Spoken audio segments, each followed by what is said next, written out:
Good evening, ladies and gentlemen. Welcome to today's event hosted by the Warsaw Institute. The topic of today's discussion is Ukraine, an overview of current situation. Hereby, I'm delighted to introduce my today's guests, Mr. Tomasz Żywaczewski and Benjamin Bardos. Good evening, gentlemen. Good evening, and thank Good you very evening. much for hosting us. I'm happy to have you on board today. My name is Maciej Tyburski. I will be moderating today's debate. Our event is financed by the National Institute of Freedom Center for the Development of Civil Society. Gentlemen, the situation on front is still dynamic. We are experiencing a lot of unexpected and a lot of expected actions from Russian side. My question to you is kind of general for the beginning. What is the current status on the front line? Is it stable, or the forthcoming challenges are still pretty big and enormous? What can we anticipate in the upcoming weeks? Tomasz Żywaczewski.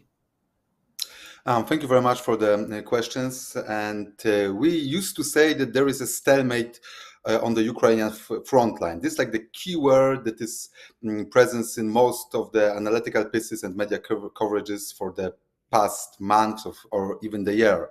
And in fact, when we are looking at the front line, we can't see like some very big changes. However, the intensity of current warfare is extremely high, and unfortunately, this is the Russian side that is currently conducted offensive on different directions. First and foremost, we knew that a few weeks ago, Russian forces finally managed to capture and occupy the town of Avdiivka. This is a Ukrainian outpost close to Donetsk that was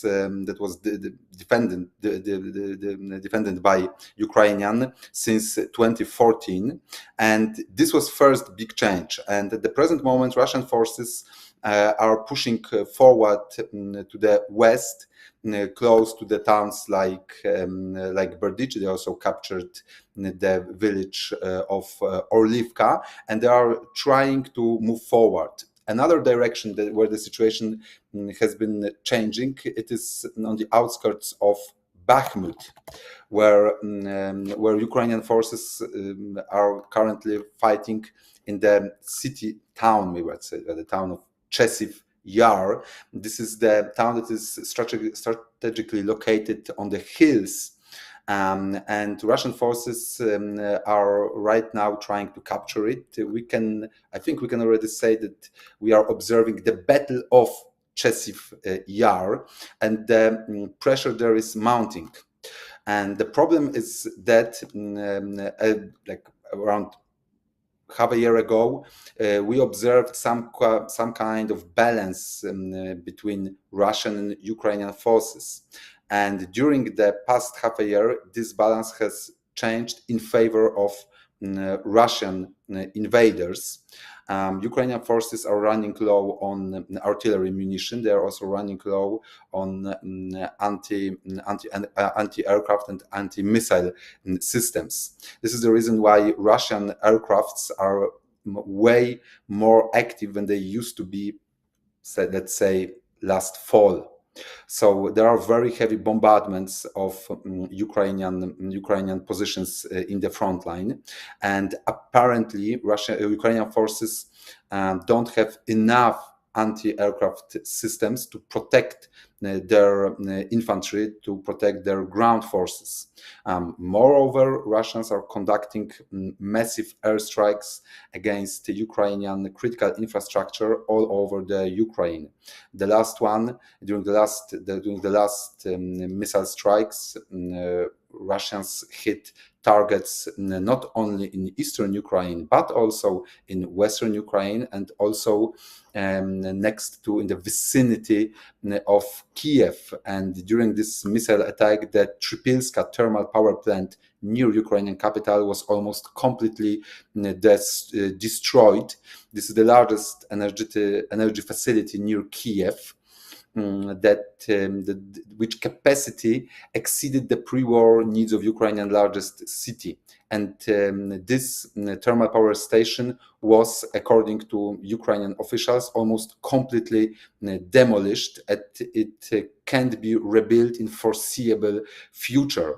And what is even more threatening warning is that Ukrainian officials claim that they just ran out of anti-aircraft missile while protecting this power plant. So they were taking down incoming Russian missiles to the very end. I mean, at the one point, they didn't have enough ammunition to shoot down incoming missiles. And in my opinion, currently Russians are amassing another guided missiles, ballistic missiles, kamikaze drone to conduct this massive airstrikes against Ukrainian infrastructure, trying to break Ukrainian will of fighting and trying to force Ukraine to start some kind of peace negotiations.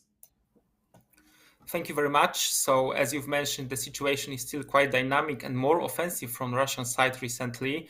And unfortunately, Ukraine is pretty short of ammunition and equipment.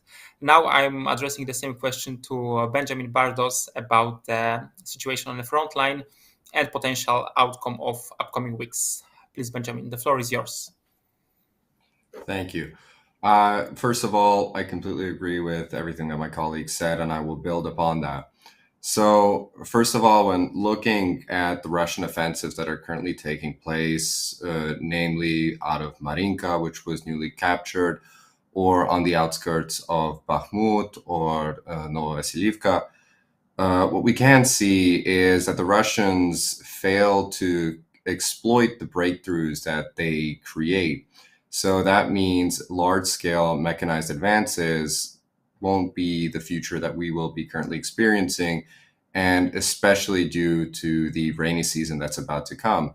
So what we can see on the front lines, though, is that the Russians absolutely take advantage of localized air superiority, which they can enforce through the lack of air defense missiles, and especially short-range air defenses, which are equally something that have become very depleted over the course of this war. However, as dynamic as the situation is on the front lines, it is only in a small localized manner is where it's very dynamic. So on the axes of attacks that the Russians are pursuing to consolidate their logistical nodes along existing railways, there the Russians can be expected to perform some sorts and instances of maneuver warfare. However, when looking on the grander scale of the front line, currently it is a situation where Russia stands to benefit, but overall it is relatively stable. It is only in these localized places where Russia can actually utilize their advantage and press on the offensive. And as far as the current Russian air campaign is concerned, unfortunately, yes, it's a sad reality that the Ukrainians do lack a lot of missiles, and the energy infrastructure is a particularly socially pressing point where the Russians are actively pushing on to push society towards, and of course the government as well, into some sort of peace negotiations. But this naturally can only be later observed to what effectiveness they can do this. The Kyiv power plant, which was recently destroyed, does serve as an example, but it does also possibly serve as a signal to Western partners to increase aid towards Ukraine. So for now, it is a situation that, yes, can be described dynamic in certain places. However, in the grand scale of things, currently we're looking at a situation where Ukraine is on the back foot. And if nothing is done to aid this situation, then Ukraine might have to embrace an idea of defense in depth. However, that is not the situation that we're currently in, and neither are we in a situation where the Russians would be able to exploit any such large, collapse of the Ukrainian front line. So for now, the Russians are just pressing on consolidating logistical nodes and taking some more, not famous, but some more sellable settlements or locations such as Chasiv Yar, which has now become infamous both in Ukrainian society and Russian society for the cost that it has entailed. Thank you very much, Benjamin. So, gentlemen, as you've mentioned, the biggest pain in the neck for Ukrainian side is currently the shortage in equipment, attacked energy infrastructure, and of course, offensive activity of Russia. Now let's move on more to the west and to the closer west. Here I want to ask you about France and the French leader, Emmanuel Macron, who previously mentioned about potential offensive activity against Russian forces. I want to ask you about your perspective. Was it more like diplomatic activity or stating a potential threat towards Russia? In that regard, as France is a strong Western state, are we witnessing a trajectory of escalation or de-escalation from the West towards the Russia? And here, Benjamin Bardos, the floor is yours again. Well, when looking at the remarks posed by the French President Macron, the first thing that comes to mind here, looking at this more analytically, is what expeditionary forces are available to the French government to deploy. And that immediately presents one glaring issue, is that any French expeditionary involvement would have to rely on the logistical capability of NATO and primarily the United States. So in this sense, it is a very escalatory remark, as the French expeditionary forces would not take up positions that are completely self-sustained by French logistics and purely through French chain of command. That would not be the reality of such an operation. And then the second point where this has to be looked at is, even if we take such a remark in, how would this play out? What kind of strategy could we be looking at here? Is it purely a precautionary, as in a warning, and therefore in some twisted sense move towards de-escalation, or is it a provocative, preemptive action that could serve as a means of escalation? And here, what can be discerned from this is that there are two options. There is the option that the French take up positions along the Dnipro River as a fallback line, or there are also an option of taking defensive positions around Odessa. Now, the latter naturally serves more of a deterrent effect. It still does, of course, come with the fact of putting NATO troops formally on Ukrainian soil. However, this would present more of a deterrent effect rather than a preemptive deterrence effect, something that would actually involve French soldiers on a daily basis, such as deploying them on the Dnipro River.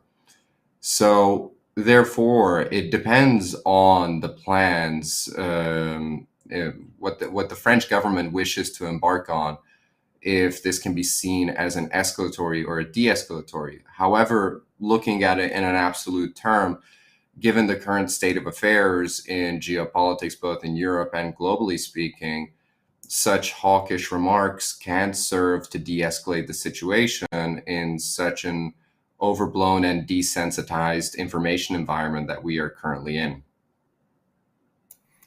Thank you very much. Before we move to Tomasz Grzywaczewski, I highly encourage our viewers to ask questions in the chat to our experts. And now I'm coming back to Tomasz Grzywaczewski with the same question about remarks mentioned by President Macron and the potential outcome of that.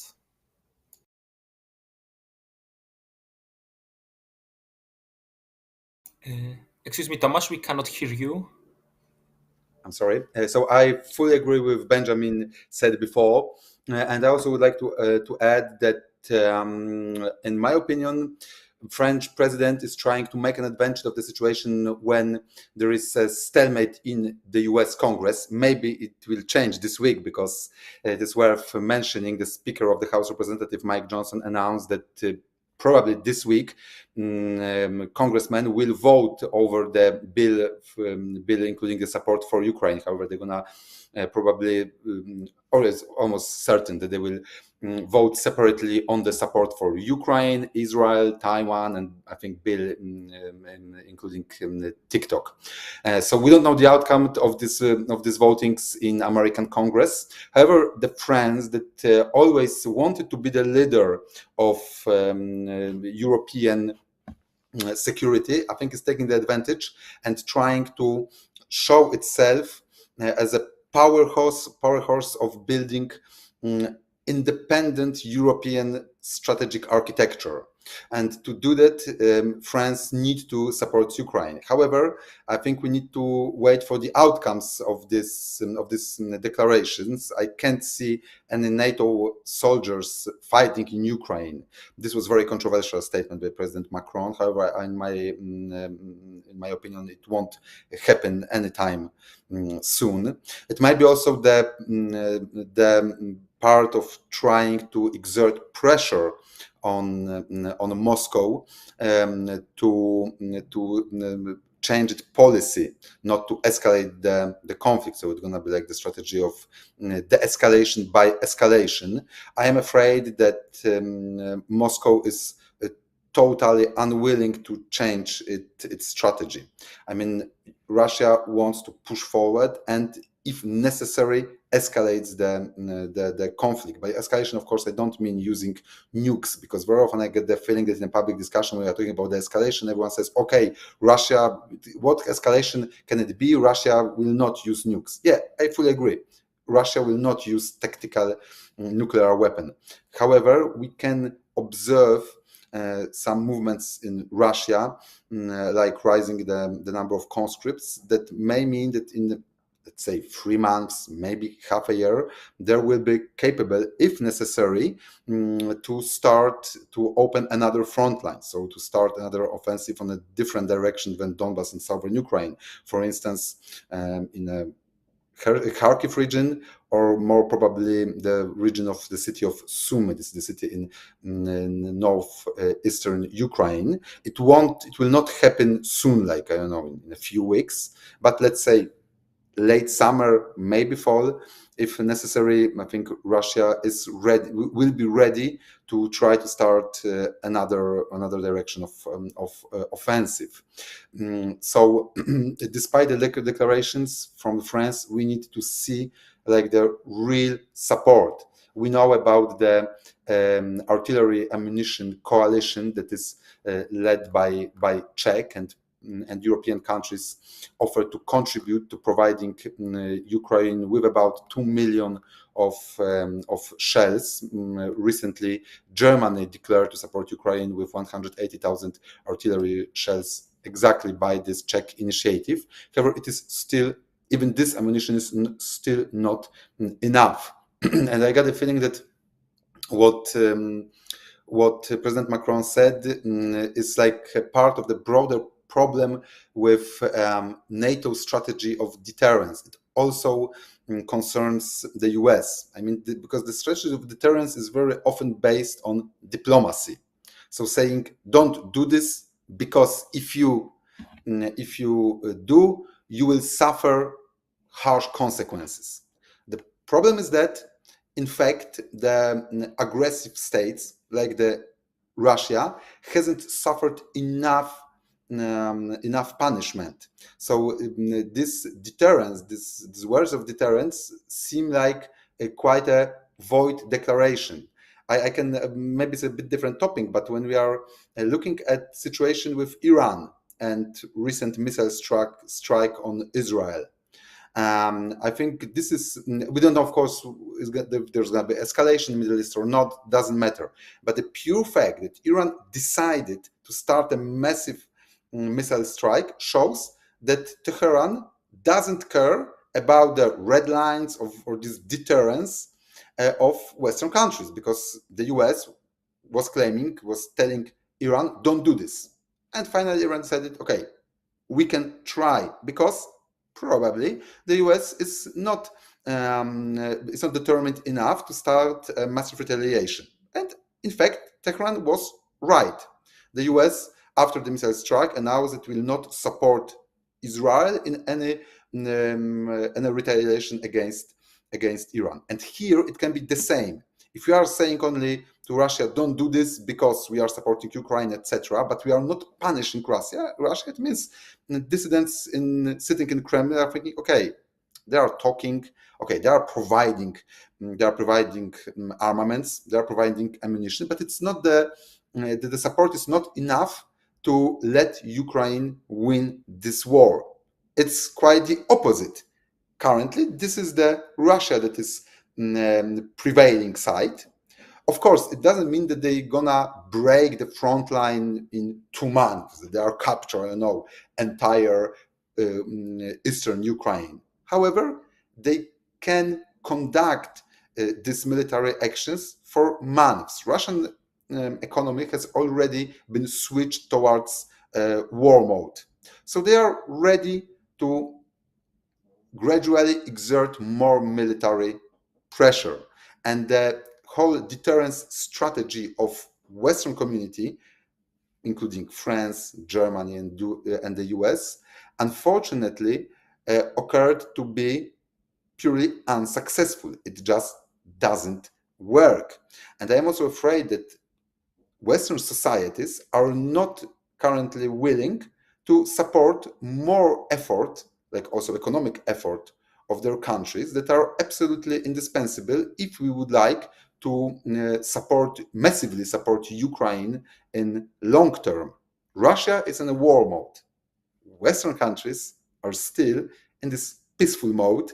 Okay, we have some surplus of money, we can give it to Ukraine, but no one, neither in the US nor in France or Germany, told their voters, ladies and gentlemen, we are in a new war reality. We need to dedicate to it. We are not fighting, but we need even to change our economy or maybe even lifestyle to support Ukraine and to deter Russia for even more outraging and terrifying military actions, for instance, against one of the Baltic states. Thank you very much. Thank you for bringing the perspective of United States of America and the fresh topic of Iran. Before we move on to the next question, I will just come back to Benjamin Bardos for a second. Do you have anything to add regarding the latest Iran activity or American perspective mentioned by Tomasz? Absolutely. First of all, let's get off Iran because that was the most recent one. So the Iranians have launched actually quite a comprehensive strike on Israel, with the main air force being, I can't pronounce it, but it's where their F-35s are based. And the defense of Israel on the night of the attack was largely supported by a Western coalition, that being European Command Arleigh Burke-class destroyers of the U.S. Navy, and fighters from the British Air Force and from the French Air Force. That, of course, all in aggregate with the help from the Jordanians, the Saudi Arabians, and of course the Israeli Air Force and Air Defense Forces. But there's a reality here that if we keep doing, as Thomas said as well, these verbal red lines with no actual substantive force behind it, then what we're doing is a policy of appeasement where we basically just say something, agree that you don't do it, and then these hostile actors can do the exact opposite of what the agreement stated with absolutely zero repercussions.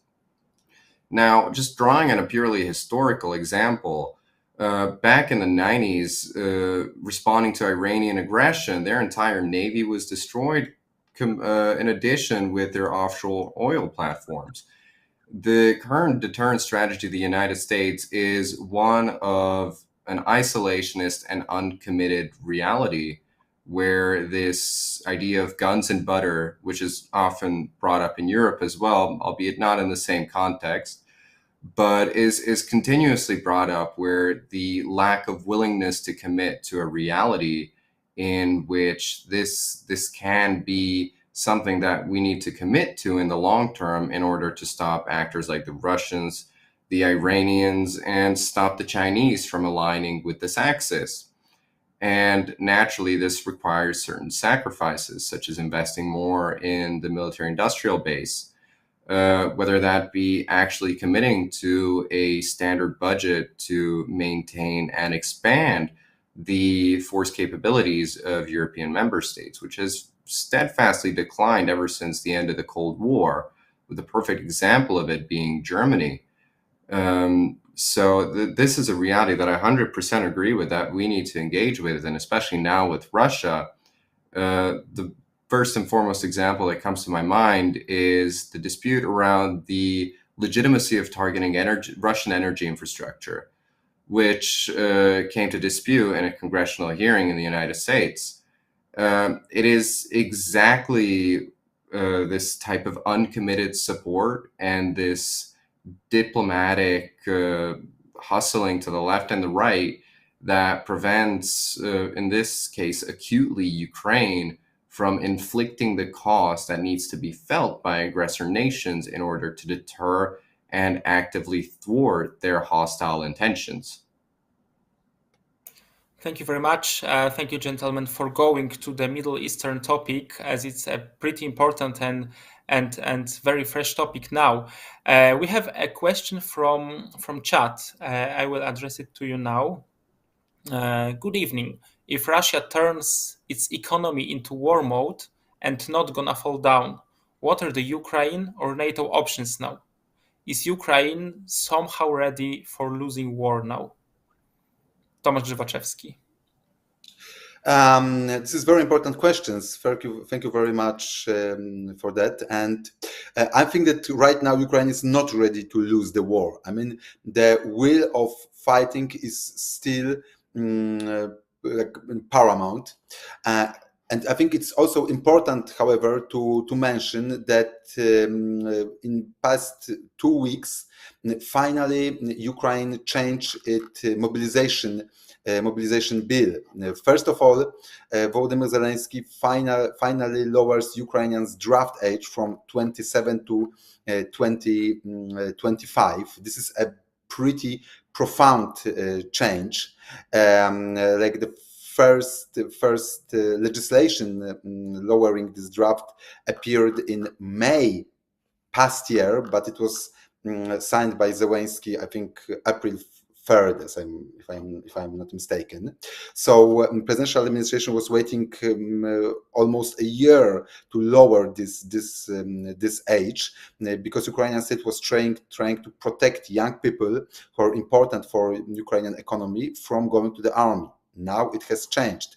Moreover, today, Volodymyr Zelensky signed the totally new mobilization bill that introduced a lot of changes in the system of mobilization in Ukraine.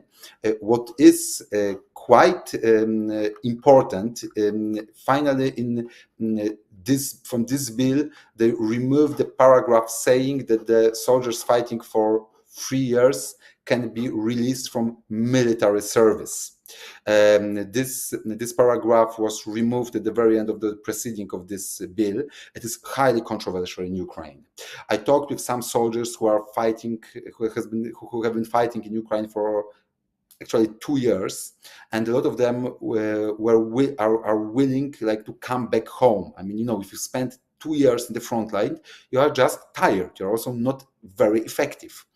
And I also heard the comments that it is unfortunately very disincentive for soldiers. There is no perspective of coming back home.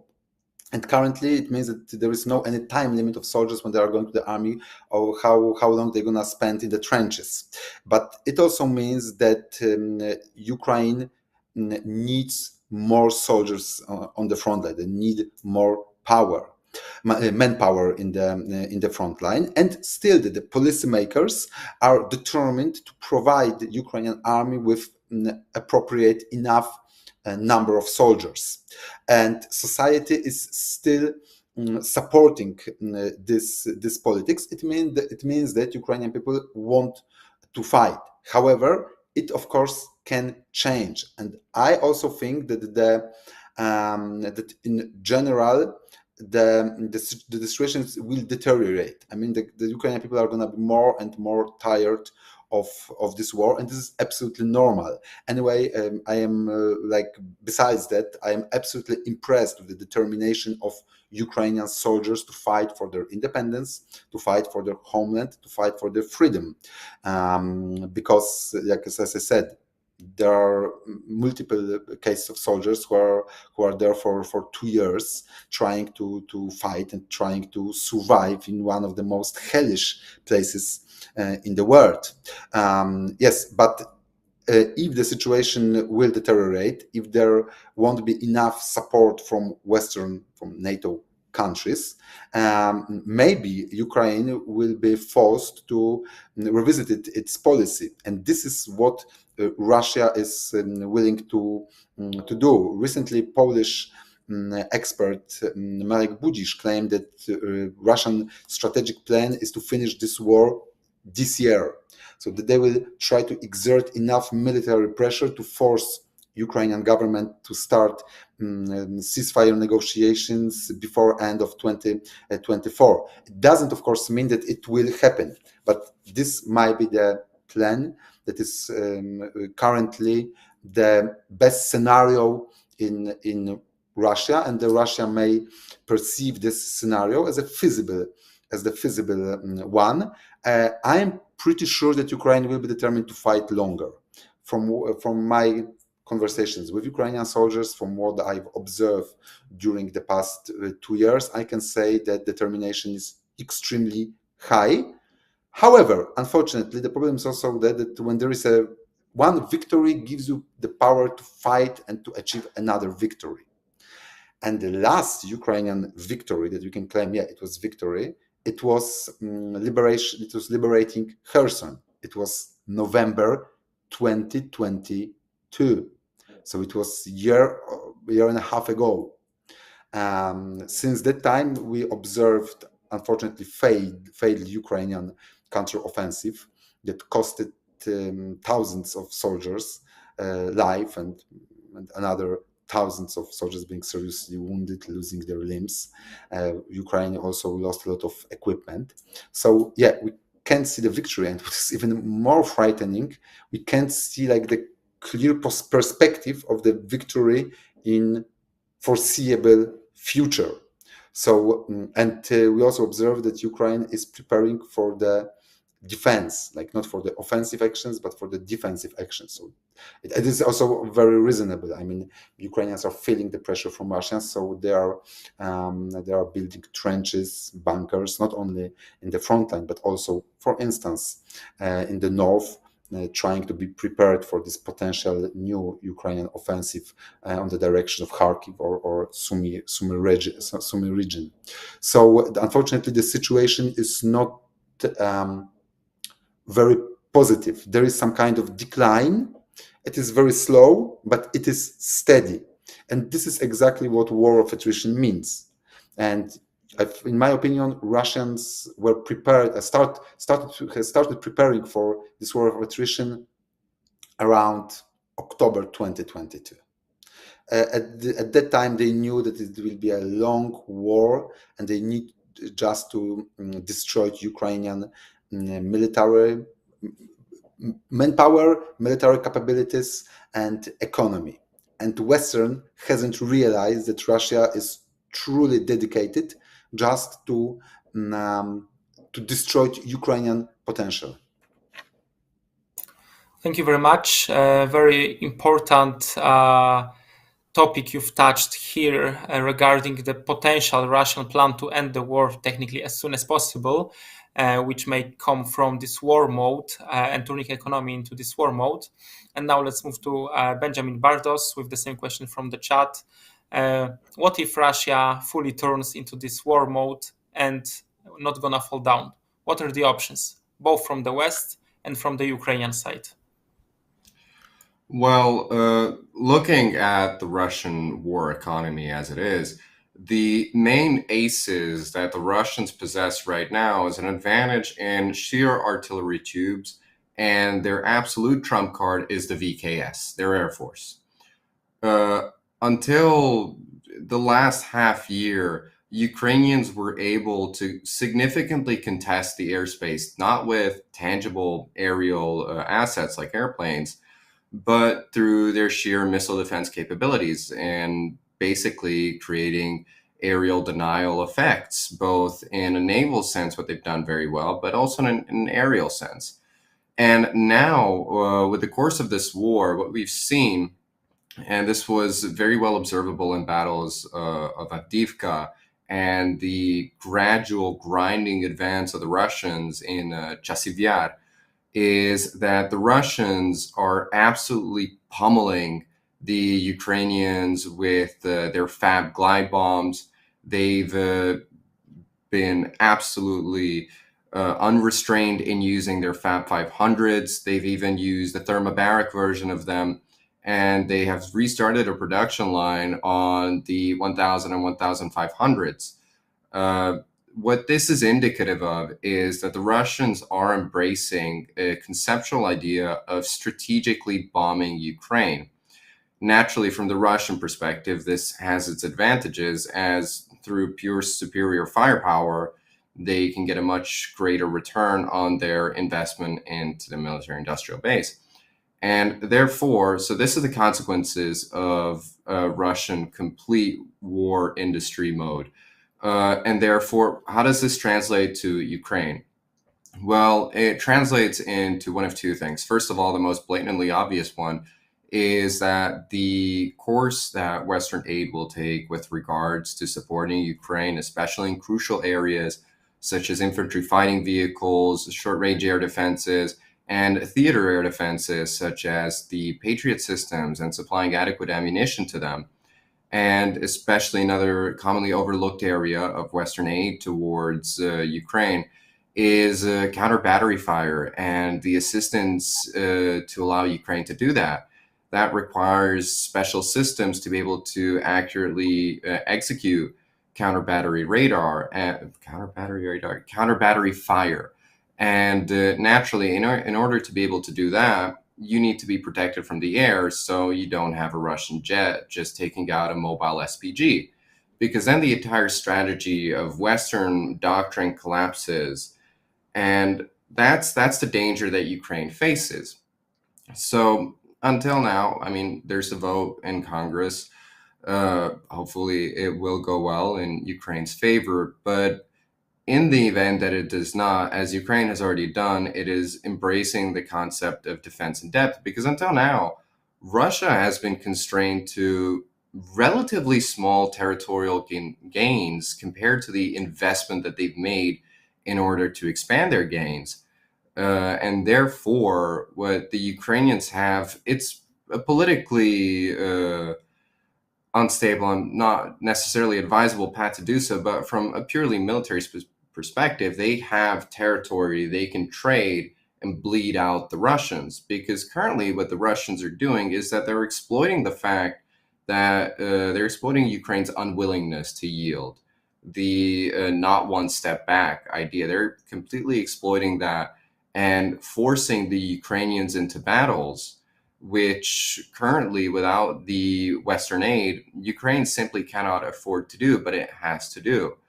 So, therefore, having answered the first part, what happens if this goes on longer without Western aid?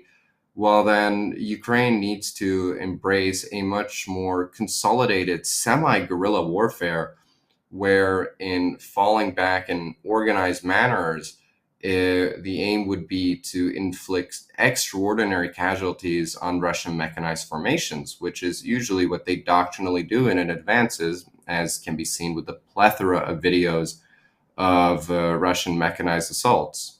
So this could be a way forward, but naturally the easiest option to embrace for Ukraine is to get the Western aid. If not, Russia can continue its campaign of targeting the linchpins that hold society together in this war situation. whether that be energy, which then disrupts water supply. We have the summertime coming around, so we have cooling. And then we come down to the bare functions of the economy. Naturally, these are the Russians' target, as they want to destroy, in a sense, not in a sense, actually, complete the Ukrainian willingness to fight, the morale. And these are what hold these together. So this is what the West needs to be acutely aware of. And to answer your question, in short, it's a dangerous situation if we allow Russia to completely mobilize its economy for the war without any response that is to that degree in force, in magnitude. So if Russia goes and mobilizes half of its economy into war production, then the next step of the Western partners need to be is to either exploit the dissent and create the guns and butter dilemma in Russia, or bring the absolute ferocity of Western firepower onto the battlefield and make Russia pay the price for mobilizing. Thank you for sharing your views on that. The Ukraine needs West, and the West needs Ukraine. Gentlemen, we've spoken about escalation. We've spoken about the war mode from Russian perspective. Now, coming to the end of our debate, I want to ask you about the peace. The peace summit was announced to take place in Switzerland this June. My question to you is pretty short question. Can we expect anything meaningful to be an outcome of this summit, especially that Russia highly likely will not participate? So can anything be achieved that will have a real impact on the current situation? Benjamin, the floor is yours. Thank you.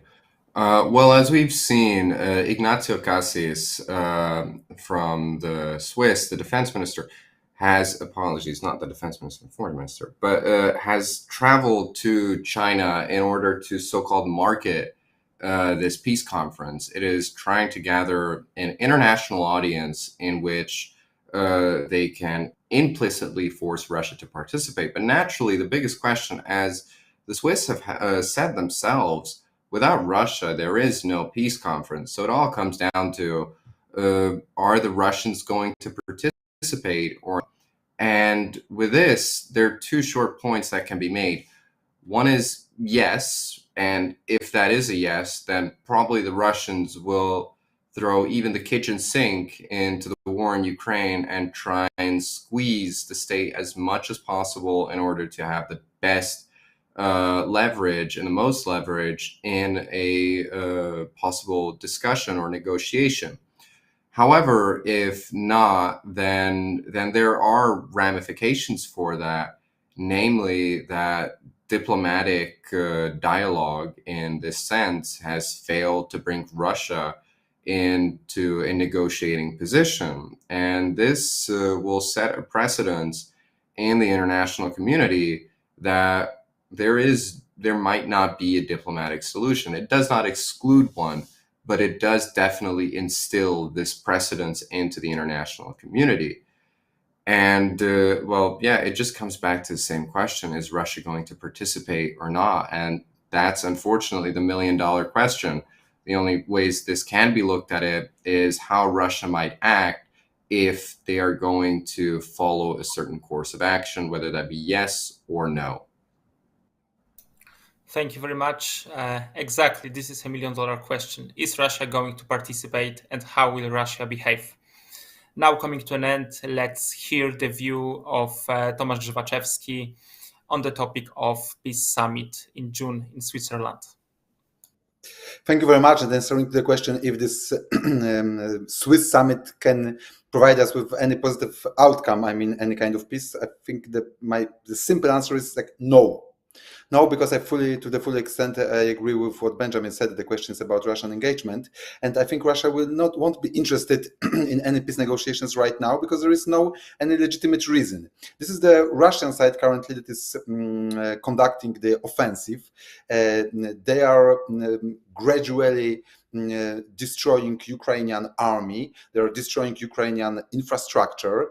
They observe that there is a stalemate in the US. It may change, but still, currently the US is focusing on the internal political fight. We have, of course, presidential campaign, the situation in the Middle East.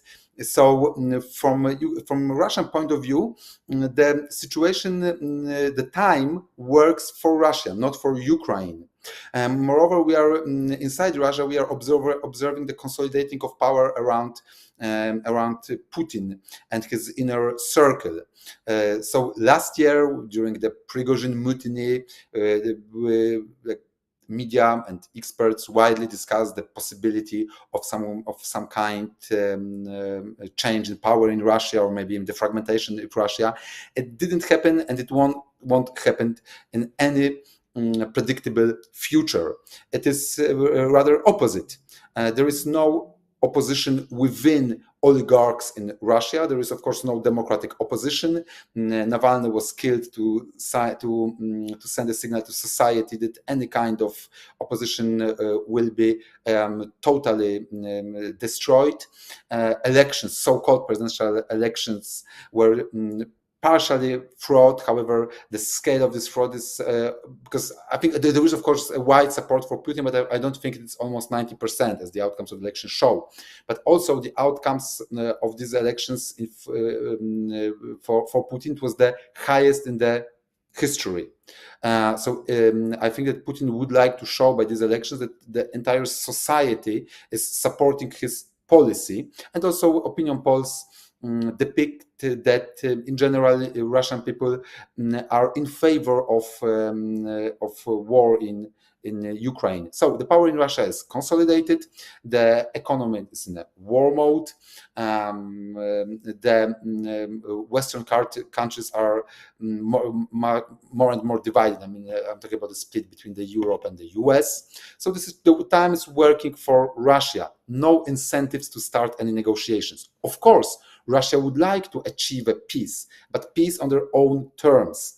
And these terms mean at least capturing entire territories of the Ukrainian regions of Kherson, Zaporizhia, Luhansk, Donetsk, that according to Russians are the part of Russian Federation. I think it's worth remembering that in fall 2022, Russia illicitly but formally annexated these parts of Ukraine. So this, I would say, the bottom line. And what is the ultimate goal is to turn Ukraine in a failed state, to exert, even if there is some kind of truce, to exert political pressure, try to change the government in Kiev, and instead of Zelensky and other current politicians, to introduce some pro-Russian leaders to Kiev, and try also to break the will of Ukrainian people. And this is the Russian position right now. So from Kremlin point of view, the future is full of opportunities.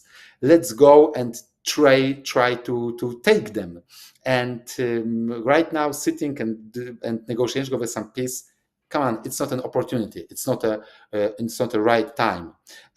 So that's the basic problem. So Russia can come to Switzerland saying, okay, yeah, let's make a peace, but on our terms. If not, yeah, we are not interested. We can fight for another year.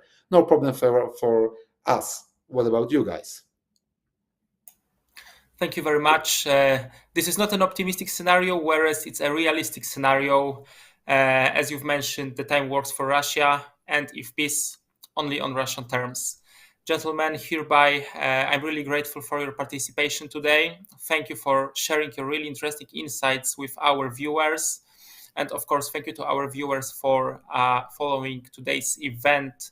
I want to invite everyone for following our next events. This Thursday, we are talking about Free Seas Vilnius Summit. We are speaking about the outcomes and possible positive impact of this summit. Thank you once again very much, and I wish you and our viewers a really nice rest of the day. Thank you. Thank you so much.